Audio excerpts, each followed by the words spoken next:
So with a franchise as expansive and long-running as Star Wars, it was inevitable that its lore would become increasingly muddled as time went on, and that contradictory information is a common sight in pop culture's favourite galaxy. As I'm Jules, this is WhatCulture.com, and these are the 10 biggest Star Wars retcons.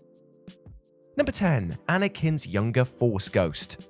Now, the numerous changes that George Lucas has made to his original trilogy over the years have been met with a controversial reception by many Star Wars fans, and though a bunch of them are fairly minor and inconsequential, like Darth Vader getting his eyebrows shaved off, others are a lot more questionable. And speaking of Vader's eyebrows, Return of the Jedi's original ending saw the owner of those bushy decorations, Sebastian Shaw, appear before Luke as a Force ghost, a great moment that really solidified Vader's redemption. However, in the 2004 DVD release of the original trilogy, Lucas decided to swap out the old Anakin for his younger counterpart, replacing Shaw's sweet smile with Hayden Christensen's rather creepy stare, in a change that is not only a huge visual retcon, but seemingly contradicts everything we've learned about Force ghosts throughout the franchise. Force ghosts in other movies, like Luke in The Rise of Skywalker, Yoda in The Last Jedi, Obi-Wan in The Empire Strikes Back, look like the characters at the time of their deaths. So for Anakin to de-age a couple of decades felt like nothing more than a cheap way to hype Revenge of the Sith up, which was due in cinemas less than a year after the DVD's release.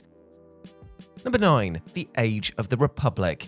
Now, this one may not be as noticeable as other entries on our list, but it's still a fairly big retcon that confuses the history of the Old Republic. In A New Hope, Alec Guinness's grizzled Ben Kenobi says that the Old Republic existed for over 1,000 generations, which was interpreted by various expanded universe sources as meaning roughly 25,000 years. However, skip ahead to the release of Attack of the Clones, and here Palpatine mentions that the Republic has stood for over 1,000 years, which, as you can tell, is pretty far removed from the 25,000 years suggested by Kenobi's line. While the expanded universe is no longer canon, the question of which version of events is true has been hotly debated by Star Wars fans. 2020's The Star Wars Book did clear the air somewhat by claiming that the Old Republic was founded over 25,000 years prior to A New Hope, but that only made Palpatine's Attack of the Clones retcon even more of a head-scratcher.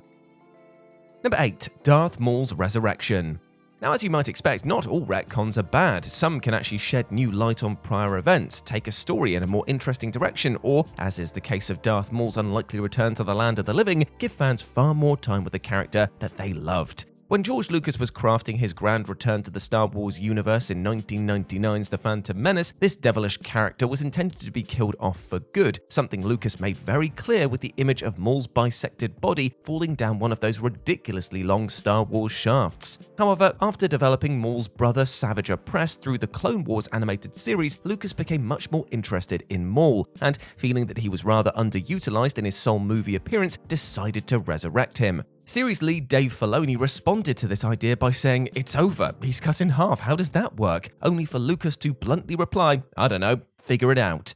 Retconning Maul's death made him even more of a fan favourite than he already was, and with the villain even returning to the big screen in 2018's Solo, there's always a chance that he might appear in another Star Wars project down the line. Number 7. Leia's memory of her mother.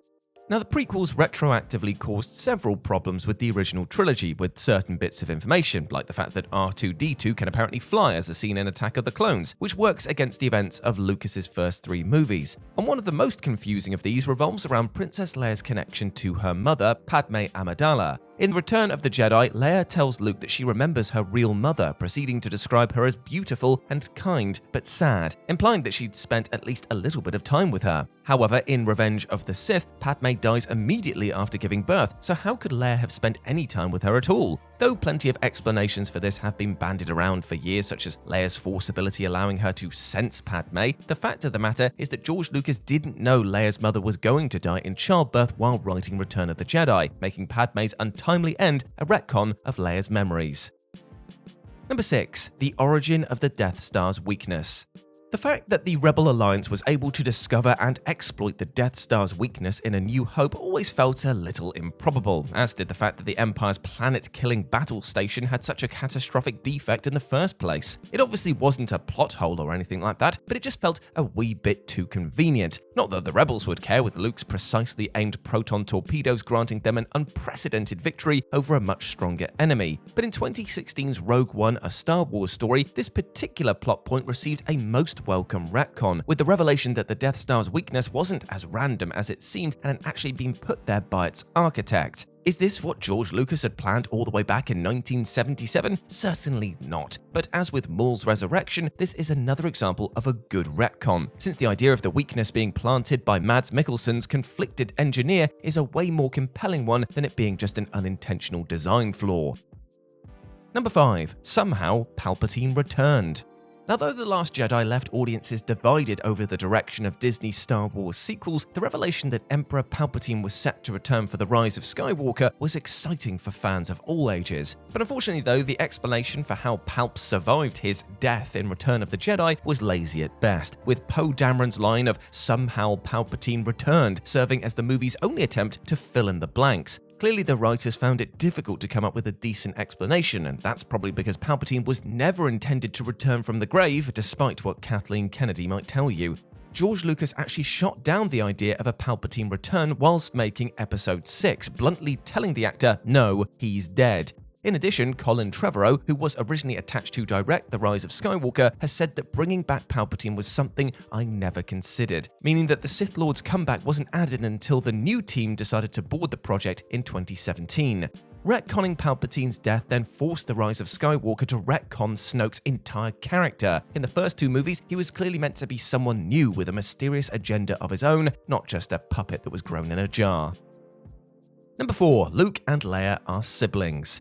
With the hindsight of episodes 6 to 9, it's always a little odd to go back and watch that infamous kiss between Luke and Leia in episode 5, as well as their quick little peck before swinging over that shaft in episode 4. With the pair being revealed as siblings in the final chapter of the original trilogy, it's a tad uncomfortable to see them playing tonsil tennis in the first two movies, but to be fair to everyone involved, that familial bond was not on the cards when A New Hope and The Empire Strikes Back were being written. In 1999, original Star Wars producer Gary Kurtz discussed George Lucas's initial plans for the Star Wars saga, which were outlined in the 1970s, as well as revealing that Han Solo was supposed to die in Return of the Jedi, a plot point that Harrison Ford would have definitely been chuffed to hear. Kurtz also noted that Leia was not to be Luke's sister. Instead, Luke's sister was going to be a completely different character who, interestingly, Lucas wasn't planning on introducing until episode 8. Clearly though, things changed when Lucas was developing the original trilogy, and if nothing else, we should all be thankful that the extended, more intimate version of their Empire Strikes Back kissing scene did not make the final cut.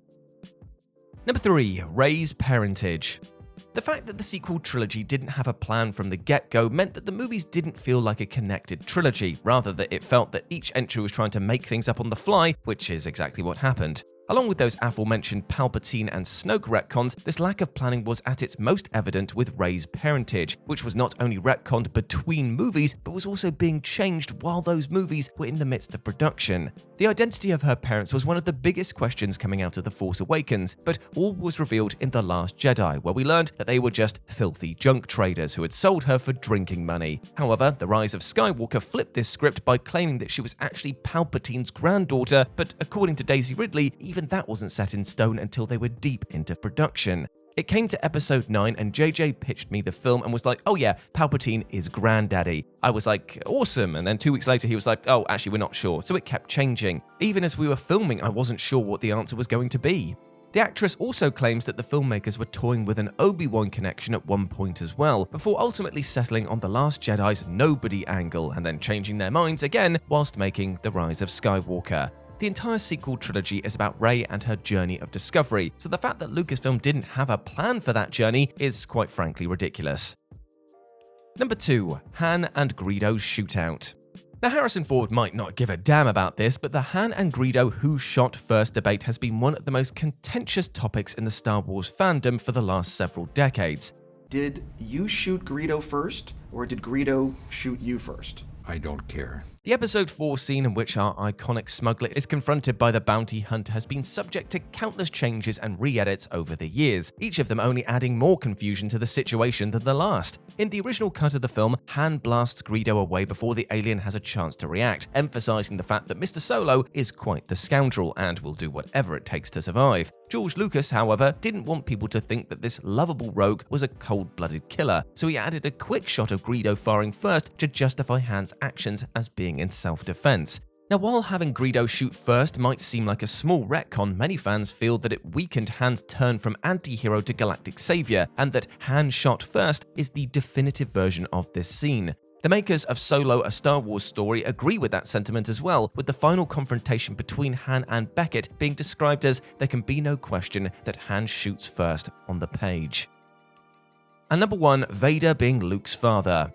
It's impossible to imagine the Star Wars saga playing out in any other way, but yes, indeed, quite possibly the biggest plot twist in cinematic history was actually retconned into existence, rather than being just planned out from the very beginning. A young Jedi named Darth Vader betrayed and murdered your father, states Obi-Wan in A New Hope, alluding to the fact that Luke's old man and Anakin Skywalker were originally two separate characters. Even when George Lucas came to hash out The Empire Strikes Back, this was still the case, with Lee Brackett's 1978 draft of the script featuring a scene where Luke meets his father, who is named Skywalker, and crucially, is not Vader. Sadly, Brackett passed away shortly after handing that draft in, and Lucas soon continued developing the story. It was during this time that Vader being Luke's daddy was added to the script, a twist so shocking that Lucas went to great lengths to keep it a secret, including telling the man in the suit, David Prowse, that the line was actually "Obi-Wan killed your father," and only adding in the real line in a post-production dub. Very sneaky indeed. And there we go, my friends. Those were the 10 biggest Star Wars retcons. I hope that you enjoyed that, and please let me know what you thought about it down in the comment section below. As always, I've been Jules, and you can go follow me over on Twitter at RetroJ, but the O is a 0, or you can swing by Instagram where it's the same handle, RetroJ, but the O is a 0. But before I go, I just want to say one thing. Hope you're treating yourself well with love and respect, my friend, because you deserve all of the best things out there, and do not let anything or anyone else tell you otherwise, alright? You are a massive legend. You deserve love, happiness, and success. And I want you to go out there and absolutely smash your life goals today. I believe in you. As always, I've been Jules. You have been awesome. Never forget that, and I'll speak to you soon. Bye.